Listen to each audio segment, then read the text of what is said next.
법 똑바로 알자. 안녕하세요. 아나운서 조진성. 한승범 변호사입니다. 네. 자, 지난 시간에 이제 저희가 그 골프장에서 사고가 났을 때 어떻게 해야 되는지, 책임 소재는 어떤지 이런 것들을 저희가 알아봤는데요. 이번 시간에는 또 여러분께서 많이 궁금해 하실 만한 내용 준비했습니다. 부동산 매매 계약을 할 때 굉장히 복잡하잖아요. 그럴 때 어떤 것들을 좀 챙겨야 되고 어떤 것들이 중요한지 여러분 미리 알고 계신다면 나중에라도 혹시라도 불미스러운 일이 발생했을 때 지혜롭게 잘 대처할 수 있을 거라고 생각해서 저희가 한번 준비를 해봤습니다.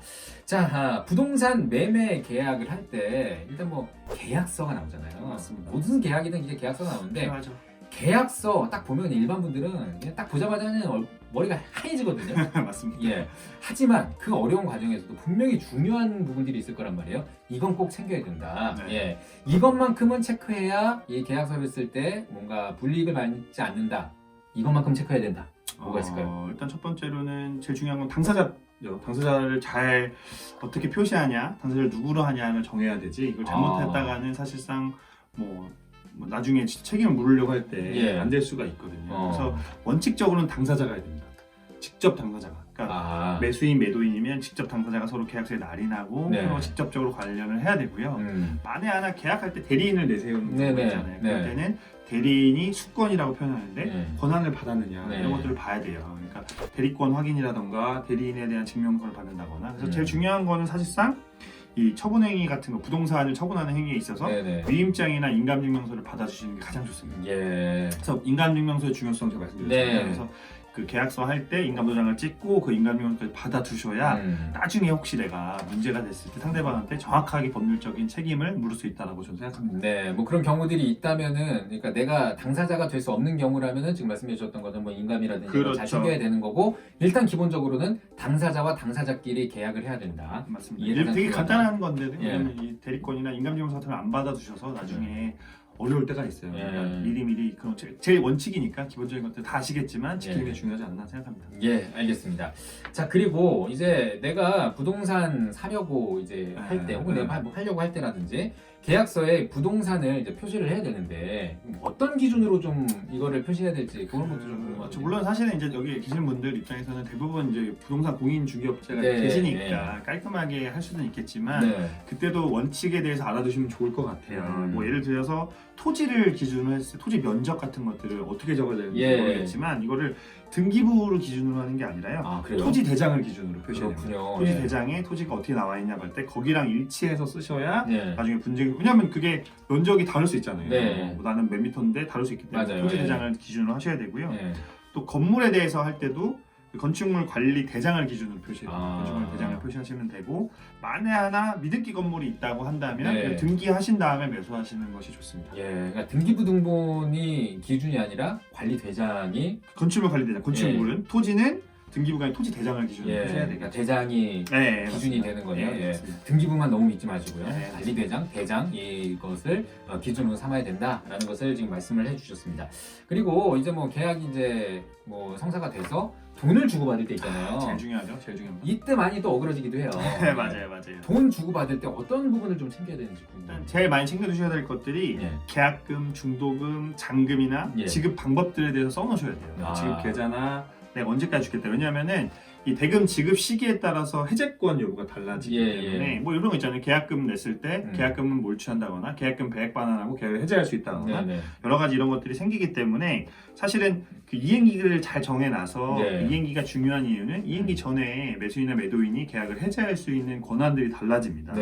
그렇기 때문에 이런 것들을 잘 써놓으시는 게 되게 중요하고요. 뭐 이런 것들이 없다면 예를 들어서 사실상 그 매도자가 계약을 해제하잖아요. 그러니까 건물을 뭐 8년을 사입을 해제할 때는 다른 약정이 없다면 배액을 반환하는 거예요. 내가 계약금 받았으면은 요즘 이런 일들이 많은 일들이 있는 게 아시다시피 집값이 너무 많이 올랐어요. 맞아요. 서울 집값이 너무 비싸졌어요. 맞아요. 집을 저도 살 수 있을까 모르겠어요 이번 생에. 어쨌든 그 계약금에 따라서 달라지기 때문에 매도인은 배약 반환하고 할 수 있고 매수인 경우에는 해지할 수 있을 때 이때는 그냥 계약금을 포기하면 되는 건데 네. 이게 중도금을 지급받게 되면 이제 그다음부터는 계약 해제가 안 되는 것들이 있어요. 그래서 정확한 매수 날짜나 이런 것들을 측정하게 다 해놓는 것이 가장 중요하다고 생각합니다. 예, 알겠습니다. 참 이 돈 관련돼서 맞아요. 좀 의의도 상하고 막 하는데 그런 부분들 잘 챙겨가지고 돈 주고 받을 때 스트레스 받는 일들 없도록 미리미리 잘 챙겨 주시기 바랍니다. 자, 그리고 이제 또 하나가 있습니다. 특약이 있잖아요. 그렇죠. 특약사항들 왜냐면 일반적으로 저희가 알고 있는 계약서는 네. 표준 계약서 이미 다 돼 있어요. 예. 뭐 부동산 매매 계약 하실 때도 보시면 부동산 다 가지고 있어요. 네. 그들이 다 가지고 있기 때문에 그런 것들보다는 특약은 당사자끼리 그냥 알아서 저희들끼리 쓰는 내용들이에요. 네. 그래서 그때 뭐뭐 들어가면 제일 좋을지 같은 걸 판단하시면 뭐 일반적으로 볼 때는 제세 공과금 같은 것들을 챙기셔야 돼요. 공과금은 누가 낼 거냐. 그러니까 기준을 정해야 되는 거죠. 예를 들어서 보다 나가기 전까지는 네가 다 내고 뭐 이런 것들 기준을 정해주는 게 좋을 것 같고요.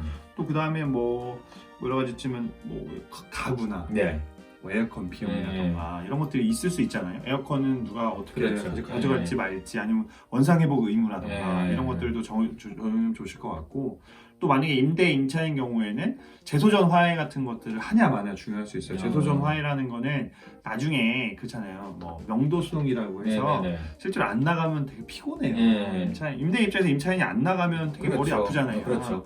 그런 걸 수도 있고 임차인 입장에서 정당한 보상을 못 받을 수 있는 거기 때문에 그런 것들을 재소전 화해라는 것을 통해서 뭐 소송을 한다. 소송 대신에 이런 것들을 절차를 이용하겠다는 것들로 특이하게 많이 넣기도 하고요. 또 그 다음에 보면은 여러 가지 그 안에 구성물들이 있을 수 있잖아요. 뭐 이런 것들 정원석이 있을 수도 있고 그냥 나무가 있을 수도 있고 아니면 뭐 상가에 같은 경우에는 그 안에 여러 가지 다른 것들이 물건 집기들이 있을 때 이런 것들을 어떻게 할지나 이런 것들도 중요할 것 같고요. 또 마지막으로는 제일 중요한 것들은 현 시설물. 아까 말씀한 것처럼 원상회복이라던가 이런 의무에 있어서도 현 시설물을 어떻게 처리할 것인가 이런 것들을 특약상에 잘 적어 놓으시는 게 좋을 것 같고 어찌 보면 특약이 제일 중요할 수 있어요. 다른 것들은 기본적으로는 계약서에 다 적혀져 있는 것들이어서 공인중개 회사들이 거의 다 맞아요. 특약에서 내가 어떤 내용들을 적느냐 이게 중요하기 때문에 꼭 특약은 확인하시는 것이 좋지 않을까 이렇게 생각합니다. 정리해 보면 당사자가 누군지 한번 보시고요. 매매대금 지급 시기나 지급 일자나 이런 것들을 좀 더 확인하시면 좋을 것 같고 그다음에 어떤 물건인지 이런 것들에 대해서 구성의 표시도 좀 정확히 보시고 가장 중요한 건 특약사항들 같은 것들에 어떤 게 들어갔나 이런 것들을 확인하시는 게 좋을 것 같고요. 돈을 주실 때도 지급하는 것들에 대해서 주의하셔서 잘 챙기는 것이 좋지 않을까 이렇게 생각합니다. 지금 저희가 챙겨드린 이 부분만 잘 숙지를 하셔도 이 매매 계약을 할 때 문제점 같은 것들은 생기지 않을 것 같은데 기본적인 것들이 복잡한 것들이 많아요. 뭐 전세 사기 같은 것들을 피하시거나 여러 가지 다른 것들이 있겠지만 그런 것들은 뭐 다르게 또 강의를 한다거나 할 수 있는 내용이어서 좀 봐야 될 것 같습니다. 알겠습니다. 자, 여러분 잘 챙기셔서 부동산 계약하실 때 아주 스무스하게 순적하게 잘 계약을 하시기 바라고요. 그럼에도 불구하고 사람이 살다 보면 이게 부득이하게 또 맞습니다. 이렇게 좀 분쟁이 일어나거나 잘 안 되거나 이런 경우들이 있습니다. 그럴 때는 여러분 뭐라고요? 법무법인 더 웨이의 한승범 변호사에게 연락을 주시면 정말 내 형을 대하든 내 동생을 대하든 내 부모님을 대하든 정말 인간적이게 사람으로 다가간다. 그렇게 하니까요. 여러분 만약에 분쟁이 없는 게 제일 좋고요. 분쟁이 생긴다면 한승범 변호사를 찾아주시는 것도 참 좋지 않을까 생각을 합니다. 여러분 구독, 좋아요, 알림 설정 부탁드립니다. 저희는 다음에 더 알찬 소식으로 돌아오겠습니다. 여러분 고맙습니다.